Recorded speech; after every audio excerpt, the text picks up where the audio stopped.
Good morning. It's Wednesday, November 26th. The multi-front war in the Middle East is now 783 days old. I'm your host, Jonathan Schanzer. Welcome back yet again to the FTD Morning Brief.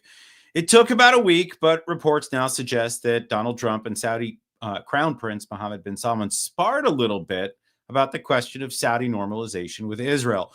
Trump was trying to get MBS to take the plunge. The Crown Prince apparently demurred. Here's what I have to say. None of this should come as a surprise. Trump clearly wants to finish what he started. He had the Saudis on the 1 yard line. All that was needed was a tush push, if you follow. But then Trump lost the election and the Gaza war erupted. Both of those events changed the trajectory of normalization in a major way. Today, the Crown Prince simply can't jump in with both feet. As long as the Gaza war is still raging, the optics are just not right. The people of Saudi Arabia are not ready. So what's the solution? Well, that's simple.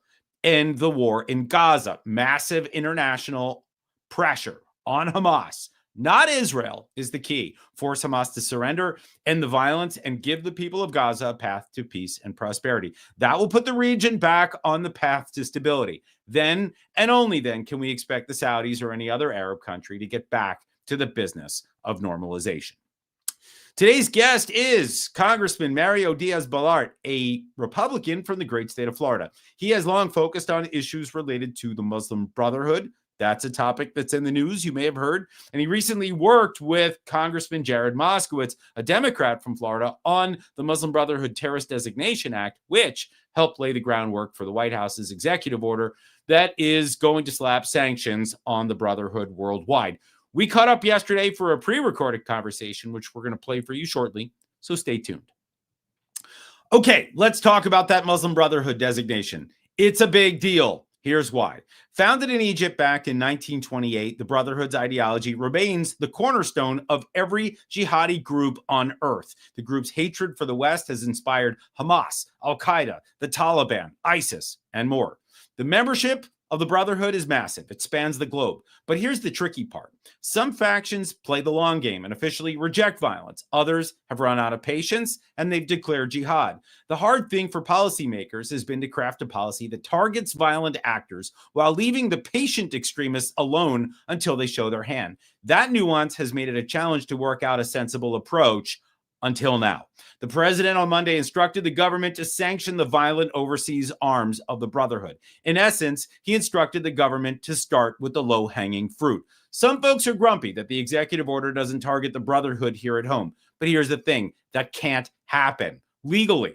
Domestic terrorists don't get designated. They get arrested. And that's up to the FBI and the Justice Department. So, paging Pam Bondi and Kash Patel, please pick up the white courtesy phone. That said, there are steps that Trump can still take to squeeze the Brotherhood. He can and should instruct the government to target the network's financiers, charities, businesses, and state sponsors. He hasn't done that. Not yet, anyway. But you know what?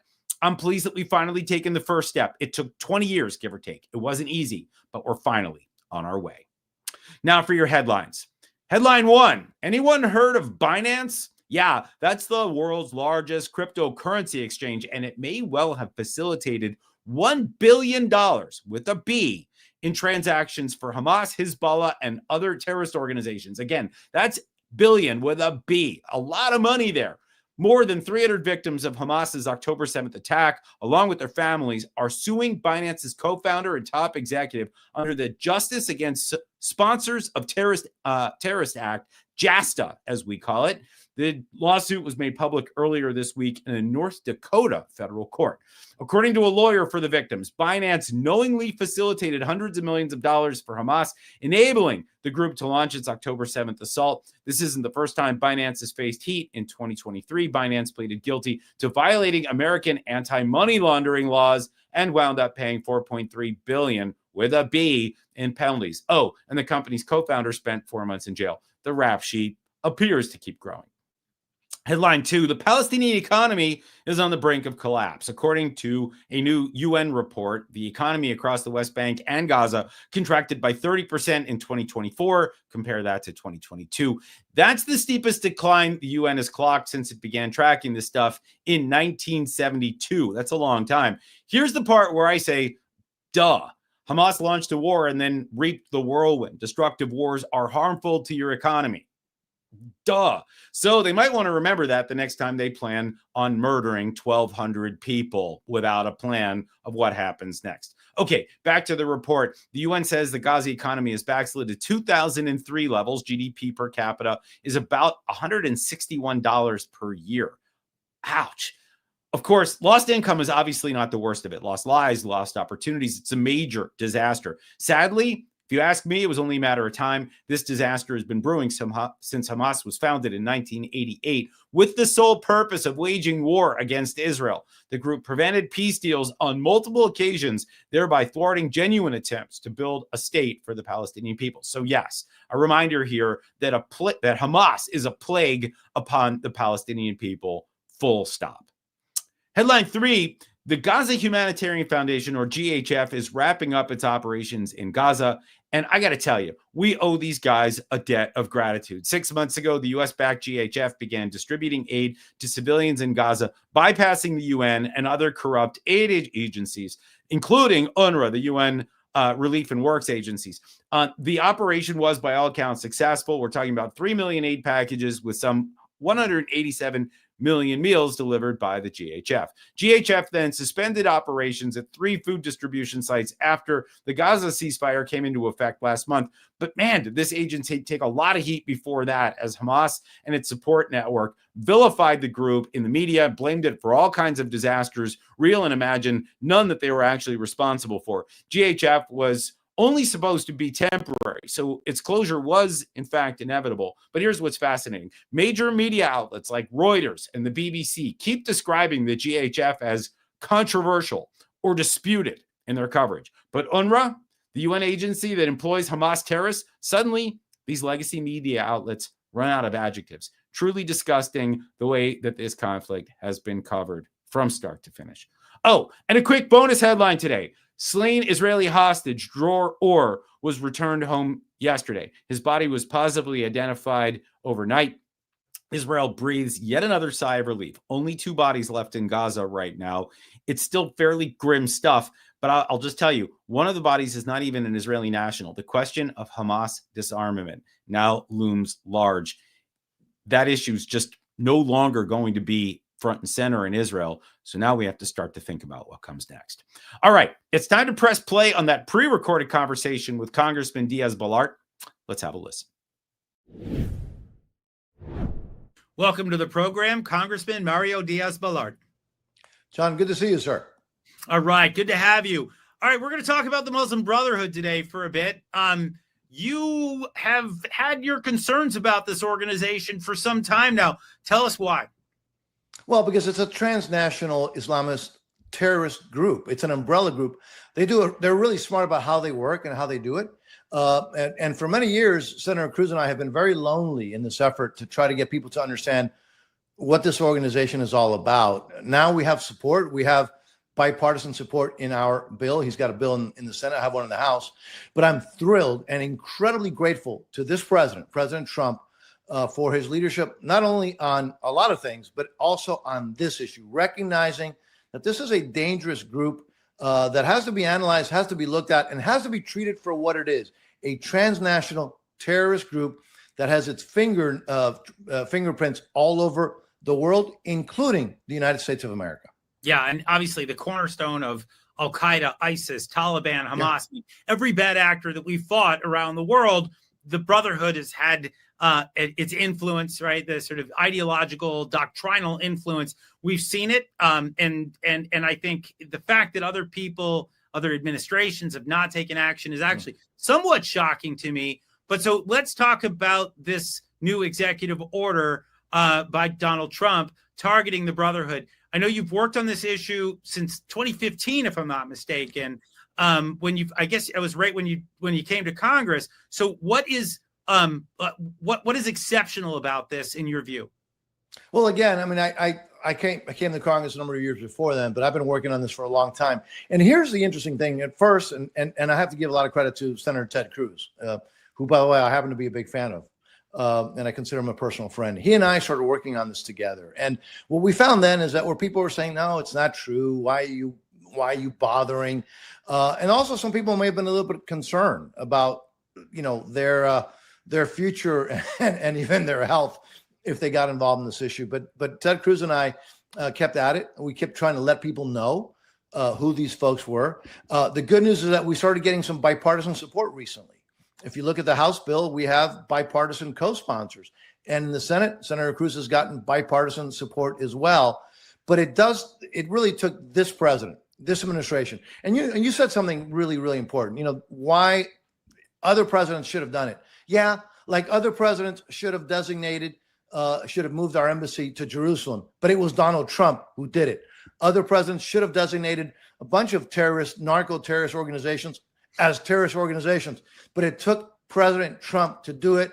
I could not be more satisfied, more glad, and more proud of the job that President Trump is doing on the foreign policy arena. All right. And I think, by the way, the impact of this administration's moves across the Middle East in particular, from the Iran nuclear, attacks over the summer to the ceasefire in Gaza to the Muslim Brotherhood designation. I mean, it's hard to imagine a foreign policy would be more forward-leaning and beneficial to the Middle East. It doesn't mean that we're done. And it doesn't mean that there aren't issues that I think we still need to grapple with. I mean, I got to tell you, I'm still concerned about the rise of Qatar and Turkey in particular. These are two countries that are key sponsors of the Brotherhood. They're not targeted yet here, not at least so far. Where do you stand on what we do with these two countries as someone who's opposed to the Brotherhood writ large? I actually agree with you. I think those are two countries that are very concerning. One of them, as you know, is a major it's a huge NATO ally. It's got potentially after the United States, the largest military in NATO. And yet every day they seem to go from bad to worse. Very dangerous situation. And then Qatar is always playing footsies with every terrorist group. I'm exaggerating, but not much. They're playing footsies with, frankly, all bad actors around the world. But here's what's changing. What has changed, and you said it, is the President Trump in the White House. Even our allies are now our allies. They understand that we have their back. And our adversaries, for the first time in a long time, now are concerned about what the United States may do. That's a very important development. We're seeing in the Middle East, but we're also seeing in other parts of the world, including an area that is usually forgotten, but has become a very dangerous part of the world. And that's the Western Hemisphere, where this president is once again showing great leadership. And you're seeing folks react. When I say folks, bad actors are now starting to be concerned and more careful. And our allies know that we have their back. That is a dramatic change from the disastrous 4 years that we had under Biden. And I would argue the disastrous 8 years that we had with President Obama. All right. I want to ask you about the specific countries that were identified in this executive order, right? We're talking about Egypt and Lebanon and Jordan. Are there other countries that you think we need? I call them out specifically for where designations need to take place of Brotherhood chapters. Are these three the ones that you would have settled on? I know that nothing ever comes out perfect, right? When you work on a bill, when you work on an EO, it is right. The way the sausage is made, it's never entirely satisfactory to everybody. Where do you come out in terms of the countries named or that should be named in the future? Look, you mentioned again, two that are, I think, very concerning, and they're important. You got to deal with them, but the question is, how do you deal with them, right?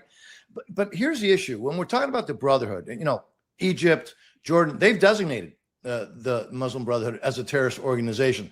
They should know. They've been dealing with these issues for many, many years. So it's important that we listen to some of our allies and the ones who are with us on these key issues of fighting terrorism. The Brotherhood, unfortunately, though, is everywhere. They're in Europe. Germany is obviously looking with great concern about the Brotherhood. Heck, when you have the UK showing concern about the Brotherhood, that should scare everybody. I mean, the UK is becoming, unfortunately, they've become, well, to say weak on these issues would be the understatement of the century. So the Brotherhood is very effective. They do it smartly, and they are everywhere.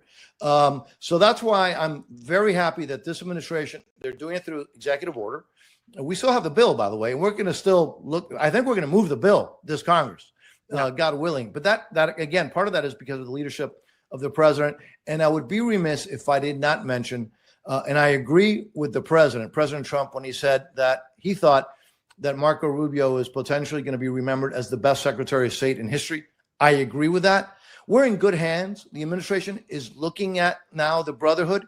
It's about time, but it required this president with this administration to finally do it. And because of their support, I think you're going to see very strong support in both the House and the Senate.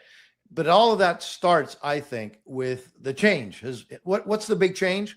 The change is leadership coming from President Trump and the Secretary of State and the White House. I will say Marco Rubio is impressive. He's kept his head down. He has quietly done a lot of this, right? You don't see him taking big victory laps. You don't see him making big statements out there day in and day out. He's getting the job done. And that's really what you want from a Secretary of State. Yeah. I can think of others. Maybe I shouldn't name names, but John Kerry definitely comes to mind. Oh my God. Guys who just get up and bloviate about every single meeting that he had. And it's just not what this guy does. He's just a quiet, effective doer. And I got to say, I see him as having an incredible future beyond just this term as Secretary of State and National Security Advisor, and Lord knows what other, however many hats the guy has. But let's talk for a minute about the bill hitting Congress that you and Ted Cruz worked on this. I know you guys have done a huge amount of heavy lifting here. It was the thing, if I'm not mistaken, that kind of sparked the EO in the first place. So now what you have, I guess, are two options, right? There's codifying the EO into law, or there's moving forward with what you guys wrote, which, correct me if I'm wrong, but it's a little broader in nature in terms of the way that it was trying to tackle the problem.